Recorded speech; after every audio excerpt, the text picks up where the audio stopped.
It is in the knowledge of the transformation and the transmutation of energy that our ancestors came up with the concept of reincarnation. For energy is constantly reincarnating itself. African spirituality teaches us that death does not really exist. I've only met Professor James Small 2 times. The first time was May 19, 2019 at the annual tribute to Malcolm X at his grave.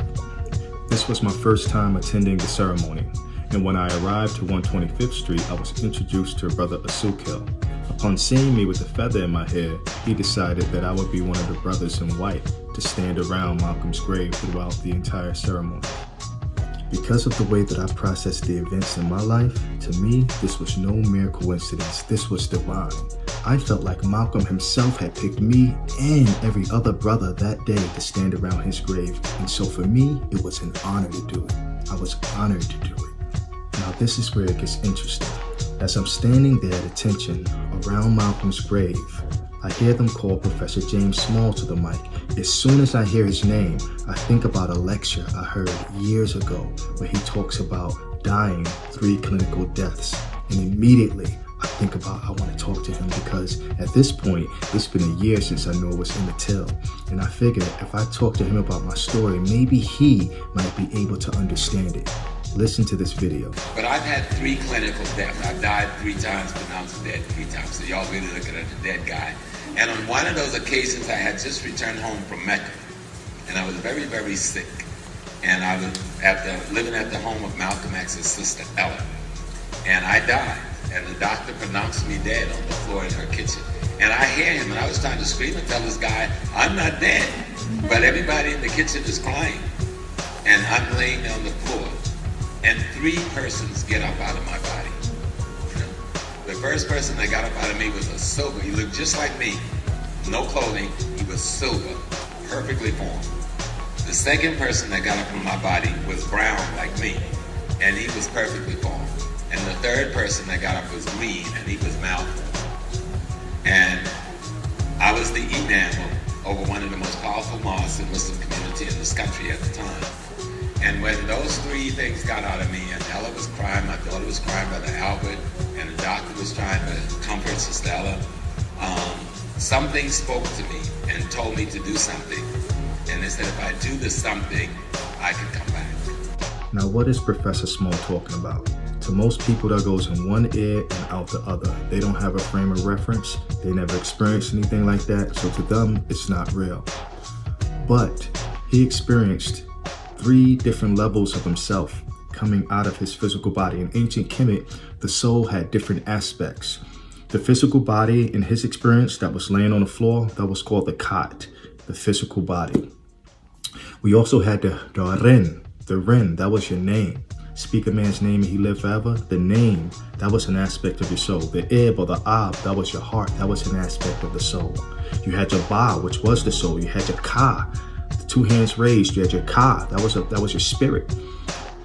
So these different levels of the spirit. So Professor Small's experience is confirmation to the different levels of who you are. He saw the different layers of himself, right? The blue version, the silver version, the green version. So what part of you is the part of you that astral projects, that leaves the body?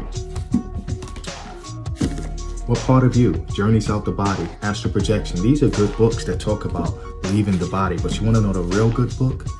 This book right here, right? Tucumra, the Prophecy of Reincarnation. This talks about my experiences with astral projection.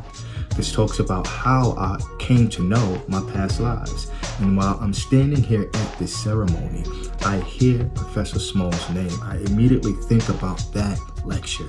I think about it, and I think about how I want to speak to him. Our thoughts and desires can affect our reality by influencing quantum level events in time and space. What does that mean? I wanted to speak to him. When I saw that he was there, I wanted to speak to him. And then as I'm standing there in attention, he walks up to me. During the end of the ceremony, he comes to me and he says, "Brother, are you okay?" He whispers in my ear, says, "Brother, are you okay?" And I said, "Yes, I am, brother." He said, "You haven't moved a muscle for this entire ceremony." And I smiled and I said, "Yes, I know." I hadn't moved a muscle because, like I said in the beginning, I was honored to stand for Malcolm. But I said to him, "Professor Smalls, I've been wanting to speak to you." He said to me, "Speak to me when the ceremony's over." And so I did that. He gave me his number and we spoke a few days later. That was 2019. It's currently February of 2024. I want you to listen to a clip of an interview that I saw recently of Professor Smalls, where he talks about another experience he had. Check this out. It was quite an experience dealing with the ancestors, really learning what I've been trying to teach for years, and see that nearly all of it was real. When I was laying in that hospital room to have my ancestors come and visit me, first it spooked me, I'm not gonna lie. First I didn't want to believe it, even though I'm yakking, talking it all the time. And then when I realized there's somebody in here with me and they're trying to talk to me, and I just relaxed and let it be. When I told my family members that my grandfather visited me in spirit form 6 years after he died on December 18th of 2015, many of them didn't believe me. I don't think any of them really believed me initially.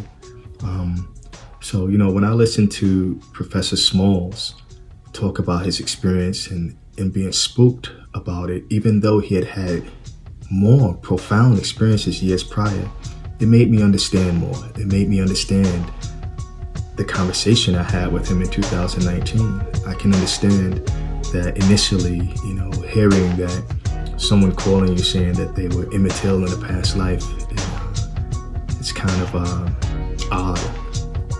Well, this book is important for you to read. It'll help you connect the dots in your life because the soul is immortal.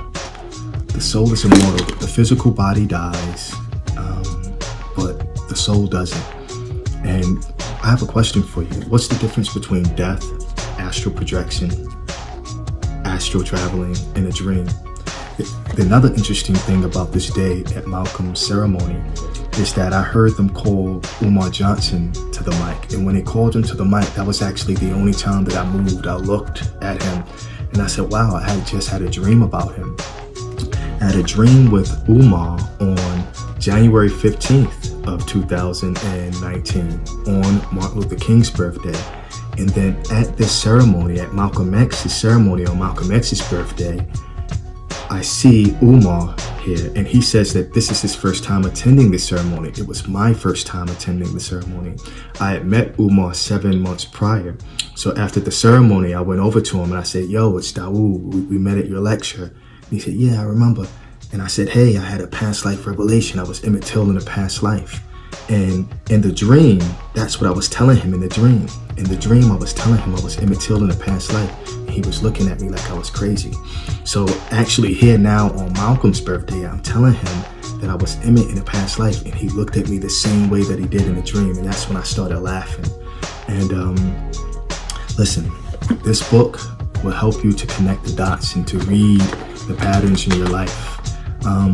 I want to thank Professor Smalls for all the work, Professor Small, for all the work that he's ever done for our liberation. And so, thank you for the time. Thank you for listening. Invest in this book and safe travels. Peace. About to kill a nigga cause I'm coming back like Jesus. Bury me in pieces cause they fear reincarnation. My only fear of death is reincarnation. I use my last breath to reach the whole nation. How can they call me murderer for my spoken word? This composition be my prophecy, I hope it's heard. But I'm back, reincarnated. My only fear of death is reincarnation. About to kill a nigga cause I'm coming back like Jesus. Bury me in pieces cause they fear reincarnation. Expect me, nigga, like you expect Jesus to come back. Expect me, nigga, I'm coming. Expect me, nigga, like you expect Jesus to come back. Expect me, nigga,